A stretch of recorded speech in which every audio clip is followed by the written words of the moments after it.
he asked about the grave scenario of if the payouts become more than the premiums collected. Now, in the case of medical insurance, it is relatively easy to be able to project what are the likely payouts to be.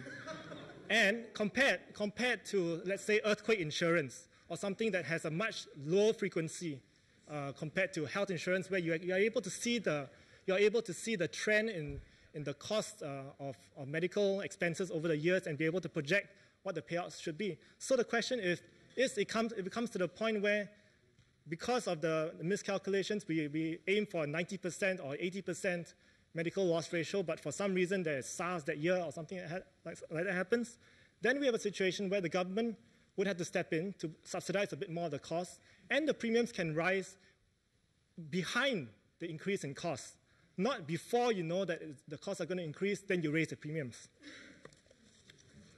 Dr. Puducherry. Madam, because we're talking about a social public good, it is therefore incumbent that we take a longer-term, prudent approach past one electoral cycle. I'm glad Mr. Gyam feels that medical expenditure is predictable. I and my professional colleagues would completely disagree. There's a lot of uncertainty about how costs will rise. Myself and my brothers and sisters in the healthcare profession are part of that problem, because we keep researching and coming up with all kinds of ways to spend the health minister's money. Lastly, the example of SARS is a great example. It is precisely because of the prudent, conservative, risk-averse approach that we take on a day-to-day basis that when something like SARS comes along, the government is able to step in and do what needs to be done.